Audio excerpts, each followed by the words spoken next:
शहजादा ने आखिरकार रजत को किस बात की धमकी दी और क्या हुआ है इन दोनों के बीच में बवाल। तो मैं आपको बता दूं कि यहाँ आप लोगों ने देखा कि शहजादा और रजत के बीच में नॉमिनेशन टास्क के बाद बड़ा बवाल हुआ। लेकिन ये बवाल हुआ क्यों है, आखिरकार किस बात की धमकी जो है यहाँ पर दे दी थी शहजादा ने, और रजत को शहजादा की कौन सी बात बुरी लगी। तो मैं बात करूं तो कल के नॉमिनेशन टास्क में एक दूसरे को दो नाम, अगर मैं गलत नहीं तो, लेने थे, और यहाँ पे करण ने तो अविनाश का ही लिया। ये बात क्लियर थी कि अब इन दोनों के बीच में ओपनली ये लोग जो है आमने सामने आ ही चुके हैं।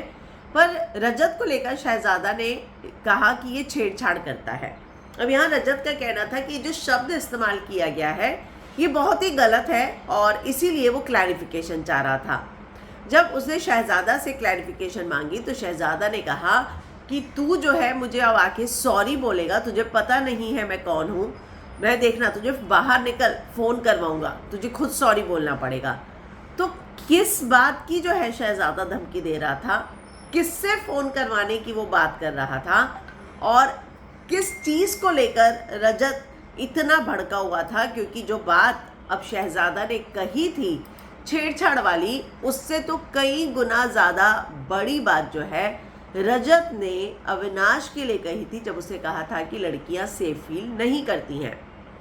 तो यहाँ जिस तरीके से अब शहजादा का एक अलग रूप सामने आ रहा है, शहजादा के कंटेंट की मैं बात करूँ तो अभी तक उसने ऐसा कोई कंटेंट नहीं दिया, सिर्फ जिस शो से उसे निकाला गया था उस शो से क्यों निकाला गया, क्या हुआ था, अपना रीज़न बताए बिना कि उसने कुछ किया था, उसने सामने वाले की सब चीज़ें बताई। लेकिन अब वो इस तरीके से रजत पे बरसता हुआ नजर आया है और धमकी देता नजर आया है। भाई किस बात की धमकी दे रहे हैं, अंडरवर्ल्ड की या किस बात की कि बाहर निकल, तुझे फ़ोन आएगा, तू सॉरी बोलेगा। मतलब बहुत ही फिशी या सस्पिशियस वाली जो है चीज़ें वो बोल रहा था। तो लेट्स सी ये लड़ाई कहाँ तक जाती है। तो फिलहाल आप क्या कहेंगे इस पर, कमेंट में अपनी राय लिखकर ज़रूर बताइएगा।